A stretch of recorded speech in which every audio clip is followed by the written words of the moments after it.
नाज़रीन, काज़ी अहमद में रमज़ान शरीफ़ जे भलारे महीने में भी गरीब अवाम के को रिलीफ न मिली सघियो आहे। आम वापे जे शयुनि जा अघ चोट चढ़ी विया आहिनि। इंतज़ामिया वाधू अघनि ते ज़ाब्तो न करे सघी आहे। इन हवाले सां तफ़सील ॾिसूं था ग़ुलाम हैदर बालादी जी हिन रिपोर्ट में। काज़ी अहमद में रमज़ान शरीफ़ जे भलारे महीने में बि अवाम खे को रिलीफ न मिली सघियो। आम वापे जे शयुनि जा अघ चोट चढ़ी विया। इंतज़ामिया वाधू अघनि ते ज़ाब्तो न आणे सघी। मज़दूर तबिको बवेला मानी खाइण लाइ परेशान आहे। इन हवाले सां शहरीन आवाज़ टीवी न्यूज़ सां ॻाल्हाईंदे ॿुधायो त सब्जी फ्रूट जेके हर शइ महांगी आहे।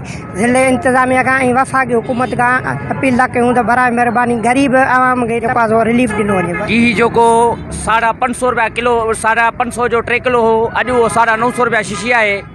सब्जी जेकी 20 रुपया किलो आलू किलो हो, अॼु 40 रुपया किलो आहिनि।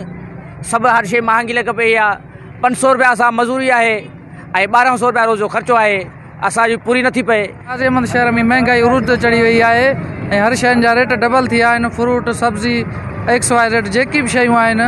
ऐं असां ज़िले इंतज़ामियानि खे अपील था कयूं त महांगाई ते कंट्रोल करे ऐं रमज़ान जहिड़े बरकत महीने में ऐं ग़रीबनि मिस्किननि जी मदद कनि। महांगाई जेका ॾाढी अरूज ते आहे ऐं असां वफ़ाक़ जे जेको वज़ीर आज़म इमरान ख़ान खां अपील था कयूं त महांगाई ते कंट्रोल करे वञे, छोकी ग़रीब आवाम लताड़जंदी पई वञे। ऐं जेके हर शइ अघु जेके आहिनि चोट ते आहिनि, मेहा आहिनि या तूरी आहे, जेका भाॼी फ्रूट आहे, तमामु महांगाई आहे। रमज़ान शरीफ़ जो भलारो महीनो बीठो आहे, इन में तक़रीबन हर शइ चोट चढ़ी वई आहे।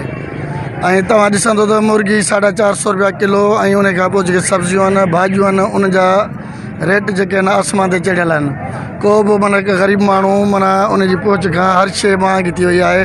मुर्गी त परे जी ॻाल्हि आहे, गोश्त त परे जी ॻाल्हि आहे, त ग़रीब माण्हू, मज़दूर तबिके वारो माण्हू माना का बि सब्जी बि ख़रीद करे कोन थो सघे। इमरान ख़ान जी गवर्नमेंट आई आहे त ग़रीब आवाम परेशानी मुसलसल रही आहे। हिकु ॾींहुं बि ग़रीब आवाम सुख जो साह कोन खयो आहे। जीअं त ॾींहों ॾींहुं महांगाई, अॼु रुपयो त सुभाणे 1.5 रुपयो, परीहं 2 रुपया।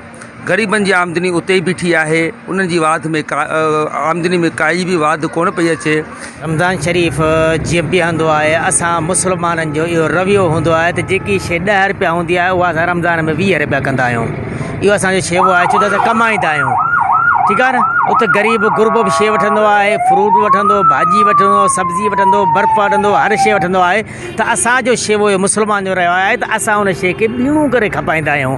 हुकूमत जेकी शइ 10 रुपया महांगी कंदी आहे त असां उन शइ खे 15 रुपया महांगो कंदा आहियूं। हीअ सभु शयूं हथरादू महांगियूं आहिनि। महांगाईअ जी चकी में पिसंदड़ अवाम जो चवणु आहे त गवर्नमेंट तोड़े ज़िला इंतज़ामिया फौरी तौर नोटिस वठी महांगाईअ ते कंट्रोल कयो वञे त जीअं ग़रीब अवाम खे रिलीफ मिली सघे। कैमरामैन बिलाल हैदर सां गॾु ग़ुलाम हैदर बालादी, आवाज़ टीवी न्यूज़, काज़ी अहमद।